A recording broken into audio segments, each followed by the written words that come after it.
Selamu alaikum wa rahmatullah. Wa alaikum salam wa rahmatullahi wa barakatuh. Hoxhë nderuar, mirë se erdhët. Mirë se u gjetëm në studion tonë.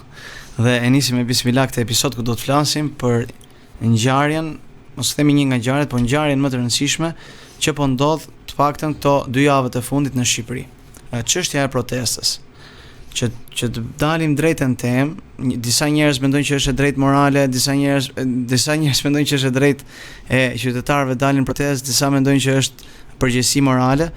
Neve na shqetëson pjesa e sipas fesë, sipas këndvështrimit fetar, si qëndron çështja e protestës. A është e lejuar apo nuk është e lejuar? Dhe nëse është e lejuar, a duhet dalim në protestë apo jo? Se ka shumë mendime. Atëherë varet se çfarë kuptojnë njerëzit me kuptimin e fjalës protest. Ka shumë prej muslimanëve të cilët e ngatarrojnë çështjen. Protest për ta do thot revolucion. Dhe revolucioni shkon drejt në prishjen e rendit publik, prishjen e institucioneve, destabilitetin politik, ekonomik e kështu me radhë, pra sjell pasojë dhe probleme shumë të mëdha. Jo, nuk është kjo protesta. Protesta, nëse kuptohet kërkimi një të drejtë të humbur. Nëse me protestë njerëzit kuptojnë plotësimin e kushteve jetike, ose ngritja e zërit për padrejtësitë dhe zullumet e ndryshme që ndodhin, atëherë protesta është jo vetëm që nuk është ndaluar, por është e lejuar, madje ka gjykim specifik që mund të jetë e pëlqyer, mund të jetë domosdoshme, mund të jetë vajib, pra mund të jetë vajib. Përse?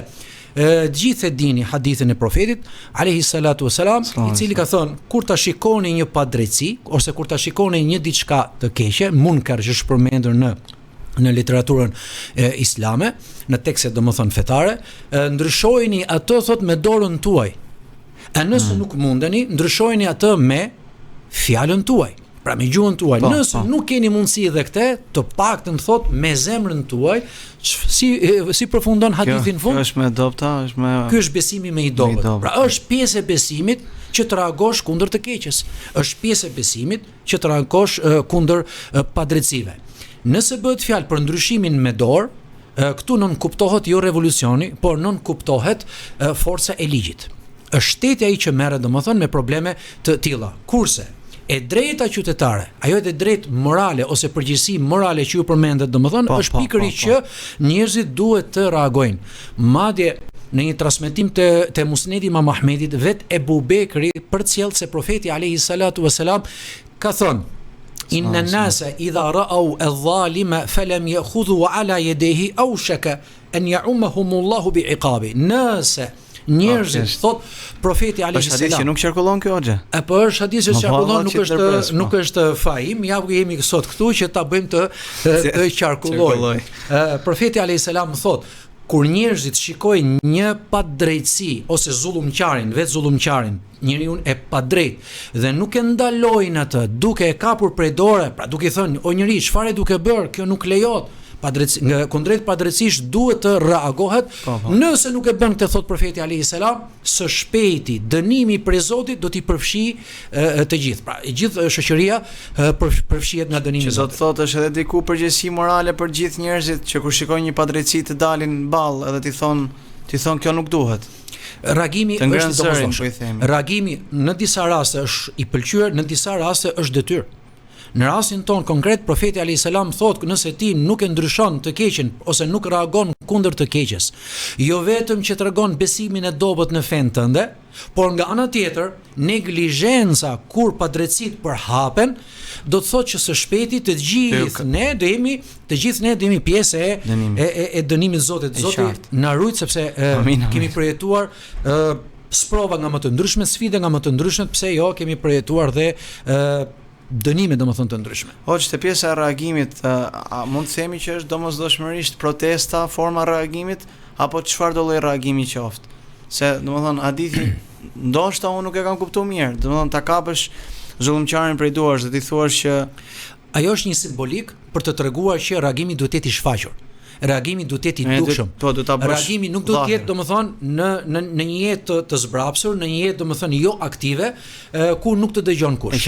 Pra duhet të jetë shfaqur. Madje ke hadithin tjetër ku thot profeti alayhis salam, lufta më e mirë tek Zoti është thot kelimatu haqqin inda sultanin jair. Fjala e vërtet, të thuash të drejtën, të thuash të vërtetën përpara sunduesit përpara pushtetarit zullumqtar.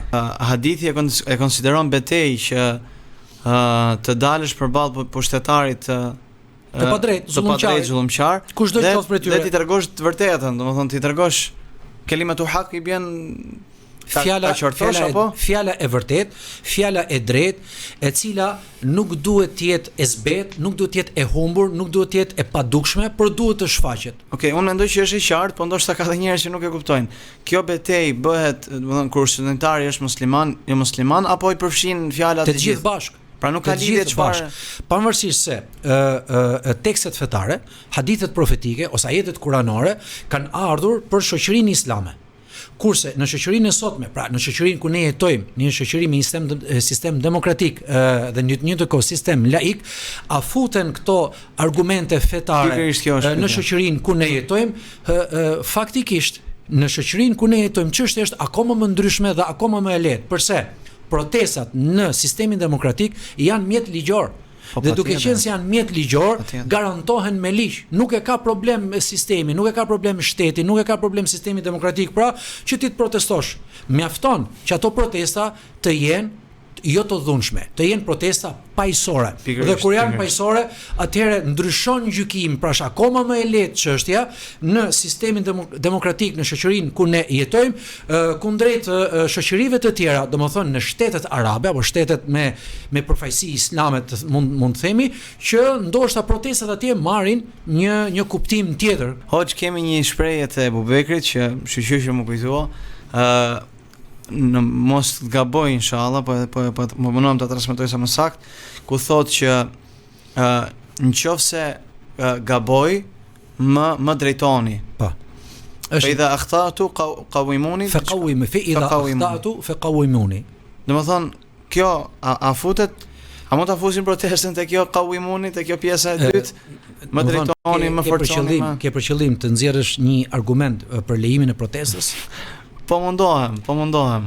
Njerëzit e mençur, njerëzit e logjikshëm, njerëzit që kuptojnë se çfarë do thotë protest, kuptojnë gjithçka në vendin që ku jetojnë, patjetër që ajo është një lloj argumentimi, por nëse do shikojmë në zinxhirin transmetuesve, kur thotë Ebubekri sapo bëhet halife, pra i pari i gjithë i muslimanëve, del në hutbe, në mimber, domethënë dhe në hutbe u thot njerëzve fa idha akhtatu faqawimuni, nëse un gaboj ju më drejtoni.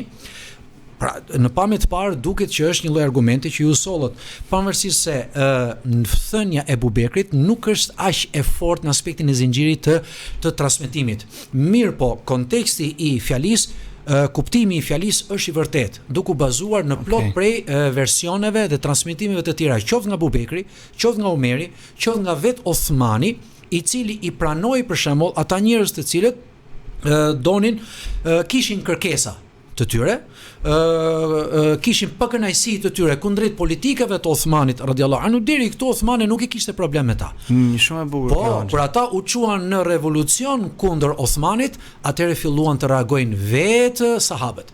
Të reagojnë vetë dietarët e asaj kohe, të reagojë vetë i pari muslimanëve në atë kohë që ishte Osmani, i dënoi domethënë veprimtarinë e tyre, dënim moral bëhet fjalë, nuk i ka dënuar asnjëherë ligjërisht, dhe çfarë ndodh kjo? Pra nuk e ka problem, se ka pasur problem Ebubekri, as Omeri, as Osmani, dhe kush vjen pas tyre, domethënë që dikushit kërkoi të parashtrojë kërkesat e tij për më mirë, nëse janë mirë për më mirë, nëse janë keq të përmirësohen, nëse ka padrejtësi duhet të mos përhapet e kështu me radhë. Pra, nëse të gjitha këto transmetime tregojnë që protesta në këtë formë nuk ka asnjë lloj problemi. Tek e fundit protesta nuk është gjë tjetër vetëm se një formë që njerëzit shprehin pakënaqësinë e tyre. Nëse nuk kalon te e dhunshme, domethënë që edhe këtu pra shpreha e pakënaqësisë si do bëhet? Do bëhet nëpërmjet dhunës, nëpërmjet revolucionit, nëpërmjet destabilizimit, nëpërmjet këtyre Pra përderisa nuk shkojmë në këto pika, themi që është e shëndetshme, madje është e mirë. Mund të themi që është e mirë. Është e mirë dhe është e shëndetshme, është dhe ligjore. Domethënë edhe nga ana e ligjit, edhe nga ana fesë. Në momentin që është ligjore, është e vetë kuptueshme që është pastaj dhe e shëndetshme. Sidomos në sistemin demokratik, protestat janë më se të shëndetshme. Si e shikoni protestën? Domethënë po zhvillohet një protestë, ka kaq ditë që ndodh, shumica e njerëzve mendon që do mbaronte, ajo s'po mbaron. njerëzit po shtohen, po paksohen dita ditës, po edhe shtohen edhe nuk është që ti mund të thush që po shuhet protesta. Dhe gjithë ky zhvillim i protestës, si e shikoni? Çfarë mendimi keni? Atëherë, në fillim po të bëj një analizë, protestat filluan si një lloj pakënaqësie kundrejt atyre investimeve që do të bëshin në rjoll, në veri, por mori hof të madh në Zvërnec. Mirë po ta shikojmë me vëmendje ose po ta analizojmë me vëmendje, protestat nuk kanë më atë pikën parimore të tyre për mbrojtjen e mjedisit, mbrojtjen e natyrës, mbrojtjen e biodiversitetit, ato lloj realisht qytetarët kanë dalur në rrugë. Kanë dalur dhe janë duke shfaqur qartë, duan të largojnë kastën e vjetër politike, sepse njerëzit nuk besojnë më te politika e tanishme. Madje po shfaqin dhe pakënaqësi dhe në politikat e vjetra, si për të thënë që, shiko, 35 vjet demokraci nuk ka funksionuar politika në dobi të vetë shqiptarëve.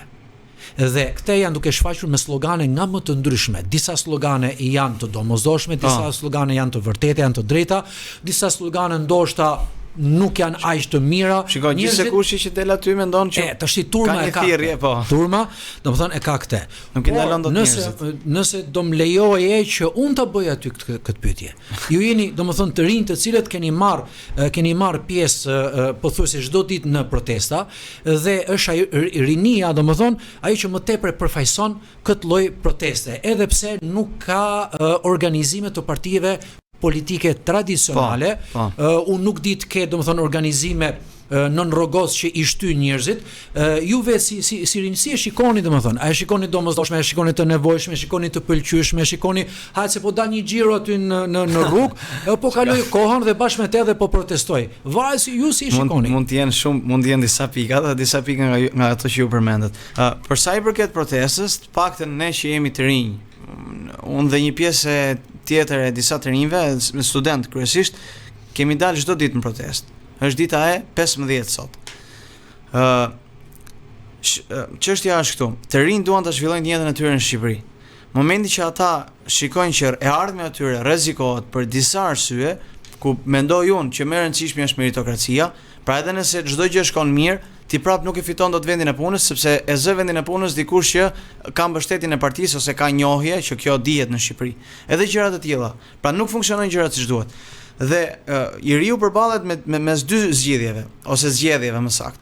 Ose do të largohet nga vendi dhe do të gjej punë diku dhe do të shkojë do dalë nga Shqipëria, ose do të pajtohet me nuk po i them në nështrim, po do të pajtohet të punoj për këtë klasë politike që është. Shqyr Zotit, le ta themi, që ne kemi këtë mundësinë e tretë që na është dhënë në këtë protestë, që ne të dalim gjithë së bashku dhe të shprehim pak kënaqësinë tonë. Shiko, kur thua domethënë, unë kështu mendoj. Është një hapësirë, një mundësi që na është dhënë, është si më thon dikush i ta dha tani. Në aspektin ligjor gjithmonë e keni pasur, ose themi e kemi pasur. Po, është vërtet. Kemi pasur që dalësh të protestosh. Po, është vërtet, po asnjëherë nuk i kanë mbledh njerëzit një arsye të gjithë, për shembull, nëse ka pas zullume, ka pas një familje, kanë pas disa familje, po asnjëherë nuk ka qenë një zullum i përbashkët. Çështja e zonave të mbrojtura, çështja e Zvërnecit, e Sazanit, dhe ajo tërheqja e atij personi zvarr, duhet përmendur pak se ka qenë një pjesë emocionale që i ka ngritur njerëzit. Është arrogancë e pushtetit që po tregon me ne. Edhe duke qenë se është tokë e të gjithëve, e kanë ndier të gjithë atë zullumin edhe janë kujtuar çdo padrejtësi që është bërë ndër viti, është kujtuar dhe kanë thënë boll më. Edhe shumë njerëz i dëgjojnë që thonë të boll më. Kjo mund të jetë, domethënë, këtë veprim të gabuar e bëri një individ ose një grup individësh që si të themi ishte mendimi i tyre, veprimi i tyre i gabuar. Kryeministri doli dhe thotë kompania e tyre nuk do funksionojë më në territorin e Republikës së Shqipërisë. Atëherë, është vërtet dhe kjo metodë, po ti futemi tani analizës se si këto metodat e kryeministrit duan të na largojnë ose të na hedhin hi syve ndaj ajo që po ndodh, nuk mbarojnë, se realisht kjo është gjë që ka ndodhur edhe vazhdon të ndodh. Çështja është këtu, ajo thjesht i zgjoi njerëzit. Shqyr që njerëzit u zgjuan, shqyr që po e shikojnë. Dhe nëse i del aty, ata ankohen edhe për gjëra që kanë ndodhur shumë herë më parë. Atëherë është ajo që sipas, domethënë, njerëzit ishin në gjumë. donin një shkëndi që të zgjoshin dhe reagimi është pikërisht domethënë nëpërmjet protestës. Ka dhe shumë gjë, më falur se ka dhe shumë gjëra që nuk funksionojnë. Për shembull, mungesa e transparencës i bën njerëzit të dyshojnë. Momenti që nga një mungesë e transparencës, pastaj dalin video, jo ka projekt, jo s'ka projekt, pastaj dalin video tjera, pastaj mblidhen disa, ne nuk thu do që është një arsye. Po të shikojmë sloganet e ndryshme tek turma në protest, mund të kuptohen dhe mund të keq kuptohen shumë gjëra. Realisht duhet të dim, duhet jemi të qartë. Ne si shqiptar nuk duhet jemi kundër investimeve strategjike. Okay. Ne si shqiptar nuk duhet të jemi kundër investimeve që sjellin domethënë një ekonomi, një stabilitet ekonomik dhe një të ardhmë më të mirë për shqiptarët. Ajo që është për tu parë mirë, është çështja e transparencës që ju përmendët. Por nga ana tjetër, a garantojnë këto investime që në thonjza quhen strategjike, a garantojnë që kjo pjesë e mbetur shqiptarëve nuk do dalin më jashtë, kjo është e para, dhe e dyta është e mundur që ata që dolën të kthehen në vendin e tyre, për vetëm në arsye se Zoti i Madh e krijoi këtë vend, na krijoi dhe neve, për Zotin në një vend të begat, në një vend të bekuar në aspektin e aseteve që ne kemi, pasurive që kemi, saqë ne mund t'ia kalojmë dhe Zvicrës në mirëqenie.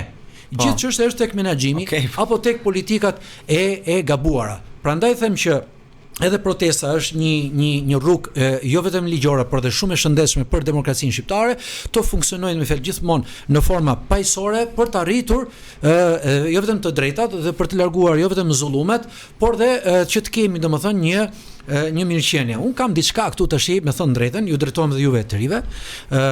Ju mendoni se kjo lloj proteste do të vazhdoj kështu pa patur një strukturim, pa patur një orientim, pa patur diçka? Falë që ndërpres, se shumë njerëz pyesin, flasin për çështjen e protestës. Në radhë parë, faktikisht ka një paqartësi, është e vërtet. Po ka dhe shumë zëra, madje nga vetë kryeministri që thonë që ka agent huaj. Jo po është nga Irani, jo po është nga, sidomos ditët e para një herë ishte një lëmsh, ja hidhnin fajin çdo kujt tjetër përveç faktit që këtu nuk funksionojnë gjërat ose shteti nuk funksionon. Po e vë në vijat përgjithshme. Dhe këtu na lind neve një pyetje. Kjo çështje e agjentëve jo nga Irani, jo nga, janë përmendur madje dhe xhamiat. Kjo çështje e xhamiave, si mund të jetë xhamia organizatore e një proteste? Na ka lindur dhe ne shumë pyetje për këtë. Pse ka kaq shumë shpërndarje? Pse nuk pranohet thjesht që qytetarët kanë dalë për pakënaqësitë e tyre? Derisa protestës nuk i gjet një organizim i mirëfillt. Kjo është e vërtet. Nuk i askush nuk thotë dot që ky e ka organizuar. Derisa nuk i gjet një organizim i mirëfillt si orienton, si organizon kështu më radh, secili ka të drejtë të jap përshtypjet e veta, por jo çdo përshtypje është e drejtë. Pikërisht. Për shembull, për sa i përket Tiranit, unë nuk besoj që Irani ka dorë në protesta për shumë arsye. Arsyeja kryesore se ka aq shumë hallë Irani atje, sa po merret me hallet e veta, me problemet që ka, nuk besoj të gjej fuqi Irani që të ndikojë tek populli shqiptar, tek protesta, domethënë masive qytetare paqësore në Shqipëri. Për sa i përket xhamive, që ju thatë, gjithashtu nuk besoj që Irani, unë nuk njoh një xhami të vetme, një xhami të vetë në gjithë territorin e Republikës së Shqipërisë, ku Irani të ketë ndikim ideologjik fillimisht, pastaj të ketë dorë për t'i organizuar ata për me dalë domethënë në protesta. Por nëse shikon që shumë prej hoxhallarëve, imamëve të xhamive dalin në protest, secili prej tyre ka të drejtën e tij ligjore, morale, të dalë si një qytetar i thjesht, si gjithë të tjerët, dhe të kenë kërkesat e tyre. Kjo nuk do të thotë që xhamit po përdoren pikërisht për të organizuar njerëzit për të dalë në protesta. Nuk e besoj këtë, nuk ka. Se po të ketë, domethënë, ku janë, por nuk besoj që të ketë, dhe protestat janë deri tani, domethënë, vërtet, aq sa shikohet, organike, janë të pastra, janë dhe paqësore, dhe ajo që ngjall shpresën tek njerëzit është se po shikon të gjithë grup moshat, po shikon dhe fëmijë të vegjël, po shikon 14 vjeç, 15 vjeç, 16 vjeç, 18 vjeç, 20 e kështu me radhë. Pra këta njerëz është e pamundur të dalin të organizuar nga një organizat apo nga agjenda të huaja, por them edhe këtë tjetrën. Nëse ka vërtet ose faktohet që ka agjenda të huaja, të cilat ndikojnë, kanë dorën e tyre, patjetër që duhet të largoheni. nga këto agenda, sepse jo vetëm që nuk është, domethënë, e mirë, nuk është e shëndetshme për të ardhmen tonë, por besoj që shqiptarët janë aq të zgjuar, ne deri tani nuk kemi pa ndonjëherë. Janë aq të qartë sa të dalin vetë zot vetvetes së tyre dhe s'ka nevojë domethënë për të tjerë. Të paktën për eksperiencë ose përvojën që kemi pas ne këto ditë nuk ka qellu asnjëherë që të kemi të hasim në një person, në një diskutim të këtyre në protest asnjëherë s'kam pa. Vetëm në përlajme i dëgjojmë këto çështje. Madje në protest ka, se po e përmend tani, ka shumë pankarta ose ka shumë shaka që hidhen, sikur unë jam agjenti që kërkoni, unë jam agjenti që ti kërkon. Pra është ironizu kjo pjesa e agjendave. Hoxhë nderuar, çfarë mund të na thoni për idenë e islamit politik? Ose mendimin sikur nga gjithë kjo protest, gjithë kjo ngritje zëri mund të dalë një forcë politike, gjitha këto ti ndajmë diskutime që qarkullojnë, forcë politike që del nga vetë protestuesit apo islami politik, se janë jemi te islami politik, se është temë pak delikate. Po ku është problemi te islami politik? Domethënë, ka akuza për një islam politik, ka tentativa për një islam politik, ku është problemi? Sqartësoje. Nuk mund të them as që ka, as mund të them që ka akuza, as nuk mund të them që ka tentativa, po themi. Po njerëzit e diskutojnë. Ndoshta edhe i etiketojnë disa persona, sikur këta po ndoshta mund të tentojnë të sjellin çfarë kuptojmë me islamin politik? Vetë njerëzit, nëse do t'i pyesësh, nëse do ta thoni ju do e kisha më të lehtë, me thënë drejtë, që nuk japi një përgjigje. Çfarë do thotë islam politik? Islam politik do thotë që të formosh një parti islamike e cila do të imponojë, domethënë, kërkesat e veta, të ketë ndikim deri në ligjin e sistemit demokratik ku ne ndodhemi, domethënë, është kjo për qëllim, apo është qëllim një parti që përfaqësojnë kryesisht praktikant musliman, ku duan të ndikojnë brenda sistemit pa ndryshuar sistemin, apo thjesht një grup prej muslimanësh të cilët i futen politikës, qoftë me një forcë politike të re të tyre, dhe duan t'i shërbejnë, domethënë, vendit nëpërmjet asaj force politike kundrejt forcave të tjera, domethënë çfarë quhen islam politik nga të gjitha këto? Domethënë ju hoxhë jeni mendimit që nuk funksionon nuk funksionon një parti islamike me këtë frym, po them, me frymën që të ndryshojë sistemin. E qartë.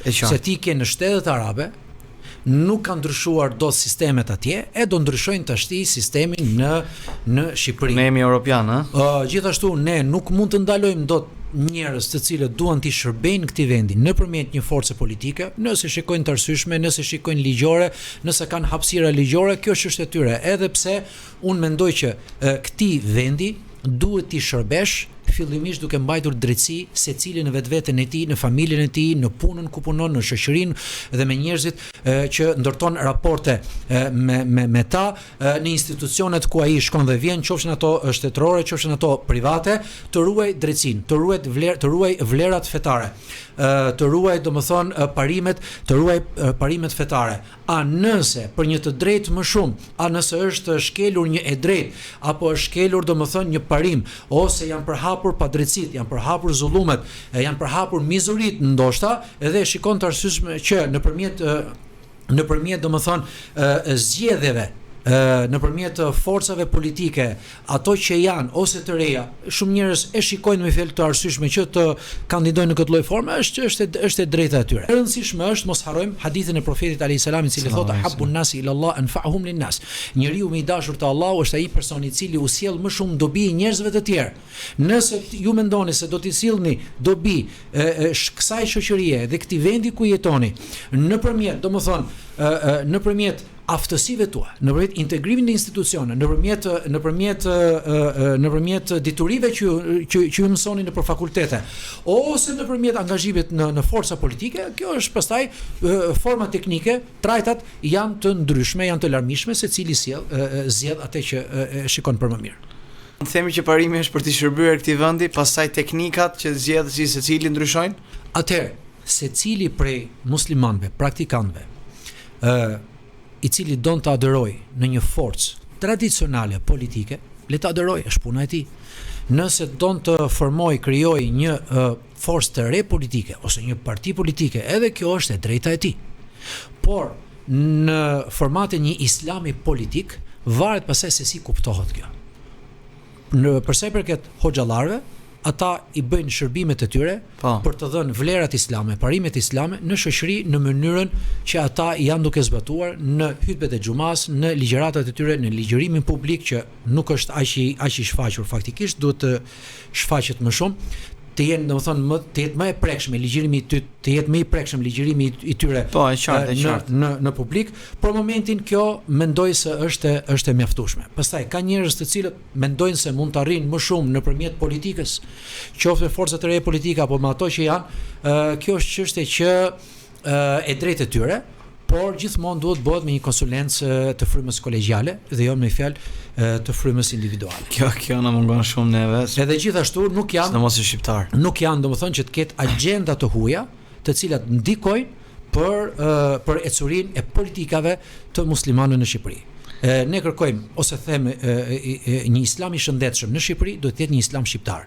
Islam shqiptar nuk kupton që ti je i çlidhur nga bota islame, kur vetë shteti shqiptar është i lidhur në konferencën islamike. Pra nuk bëhet fjalë që mos kesh lidhje me ta, por për fajsusit, ata që flasin, ata që ligjërojnë, ata që vendosin, ata që kanë veprimtarinë e tyre, kanë aktivitetet e tyre, duhet të jenë shqiptarët. Hoxh, jo nuk e dini.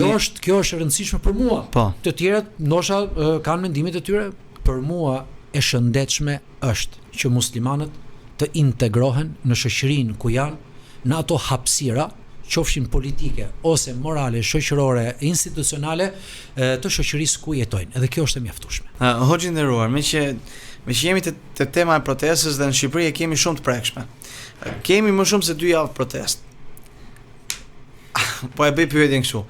A shikoni dritën në fund të tunelit? A mendoni që nga kjo protestë do dali diçka? Tani këto protesta masive, qytetare, që po i mësojnë botës vërtet që shqiptarët që kanë të kulturuar.